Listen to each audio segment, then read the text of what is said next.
நாங்குநேரி இரட்டை கொலை வழக்கில் 6 பேரிடம் விசாரணையானது நடத்தி வருகின்றன போலீசார். இது குறித்த மேலும் விவரங்களோடு இணைகிறார் செய்தியாளர் ராஜா. வணக்கம் ராஜா, விவரங்கள். வணக்கம். திருநெல்வேலி மாவட்டம் நாங்குநேரி காவல் சரகத்துக்கு உட்பட்ட பெரும்பத்து பஜார் பகுதியில் சாலையோரத்தில் நின்றிருந்தவர்களை நோக்கி 9 பேர் கொண்ட மர்ம கும்பல் அறிவாளால் சரமாரியாக தாக்கியதில் வடமாநில தொழிலாளி உட்பட 2 பேர் பலியாகி 5 பேர் படுகாயமடைந்த சம்பவம் பெரும் பரபரப்பை ஏற்படுத்தியுள்ளது. இந்த கொடூர தாக்குதலில் பெரும்பத்து இந்திரா காலனியைச் சேர்ந்த ஜான் மற்றும் வடமாநிலத்தைச் சேர்ந்த செங்கல் சோலை தொழிலாளி ஆகியோர் பலத்த காயமடைந்து சம்பவ இடத்திலே உயிரிழந்தனர்.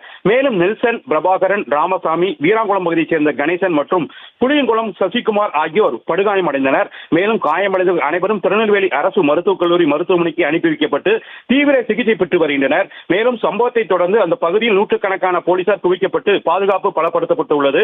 மேலும் நாங்குநேரி காவல் நிலையம் போலீசார் கொலை முயற்சி உள்ளிட்ட பல்வேறு பிரிவுகளில் வழக்கு பதிவு செய்து விசாரணை நடத்தி வருகின்றனர். மேலும் இந்த நிலையில் சம்பவம் தொடர்பாக தனிப்படை போலீசார் சந்தேகத்தின் பேரில் 6 பேரை பிடித்து ரகசிய இடத்தில் வைத்து தீவிர விசாரணை மேற்கொண்டு வருகின்றனர். மேலும் குற்றவாளிகளை விரைவில் கைது செய்ய 5 தனிப்படைகள் அமைக்கப்பட்டுள்ளன.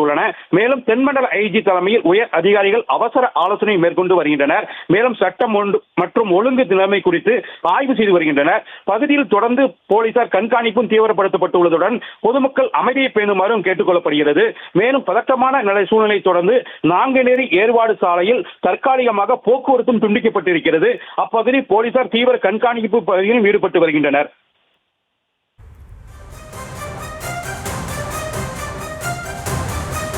விவரங்களுக்கு நன்றி ராஜா.